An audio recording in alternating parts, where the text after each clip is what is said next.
অবৈধ পথে স্বর্ণ চোরাচালান আরও ভয়ঙ্কর রূপ ধারণ করেছে।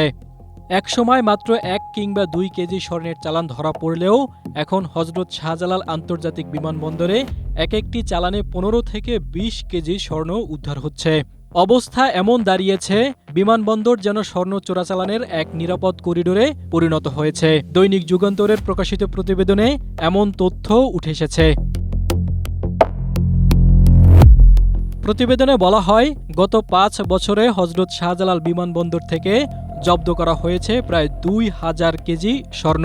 ফলের ক্যারেট, বিমানের টয়লেট এবং যাত্রীর শরীরে করে আনা হচ্ছে এসব স্বর্ণ।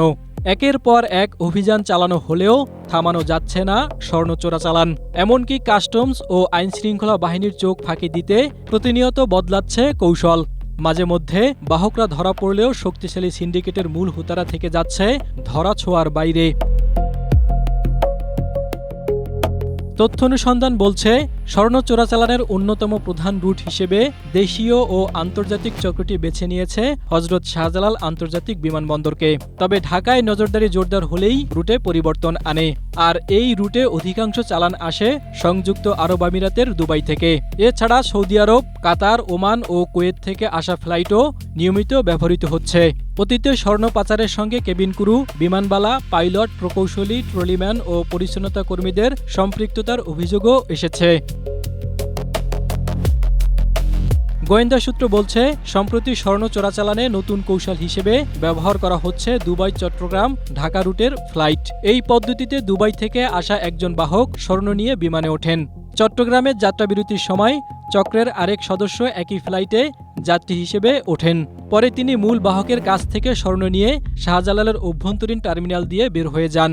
কারণ অভ্যন্তরীণ টার্মিনালে নিয়মিত কাস্টমস তল্লাশি না থাকায় এই কৌশলে স্বর্ণ পাচার তুলনামূলক সহজ।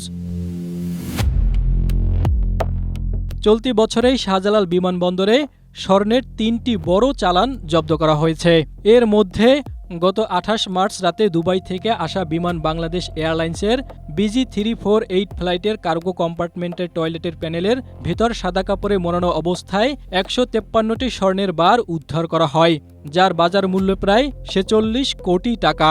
এরপর 2 জুলাই একই ধরনের আরেকটি চালান জব্দ করা হয়। দুবাই থেকে আসা বিমান বাংলাদেশ এয়ারলাইন্সের একটি ফ্লাইটের কার্গো হোল্ড থেকে উদ্ধার করা হয় 18 কেজি 720 গ্রাম স্বর্ণ। ওই মাসেরই 19 জুলাই কার্গো ভিলেজে ফলের চালানের আড়ালে পাচারের 16 কেজি স্বর্ণ উদ্ধার করা হয়। যদিও এসব ঘটনায় মূল হোতাদের কাউকে গ্রেপ্তার করা যায়নি। এ বিষয়ে শাহজালাল আন্তর্জাতিক বিমানবন্দরের নির্বাহী পরিচালক SM রাগিব সামাদ বলেন, বিমানবন্দরকে চোরাকারবারি মুক্ত রাখতে সর্বোচ্চ চেষ্টা চলছে। নজরদারি বাড়ানো হয়েছে। সিন্ডিকেট ও চোরাকারবারিদের ঠেকাতে নজরদারি আরও জোরদার করা হবে। আর বিমান বাংলাদেশ এয়ারলাইন্সের মহাব্যবস্থাপক জনসংযোগ বুশরা ইসলাম বলেন, কোনো ব্যক্তির অপরাধের দায় প্রতিষ্ঠান নেবে না। 2টি ঘটনায় মামলা হয়েছে এবং পুলিশ তদন্ত করছে। যাদের বিরুদ্ধে অপরাধের প্রমাণ মিলবে তাদের বিরুদ্ধে আইনানুগ ব্যবস্থা নেওয়া হবে। জাহিদুল ইসলাম, এশিয়া পোস্ট।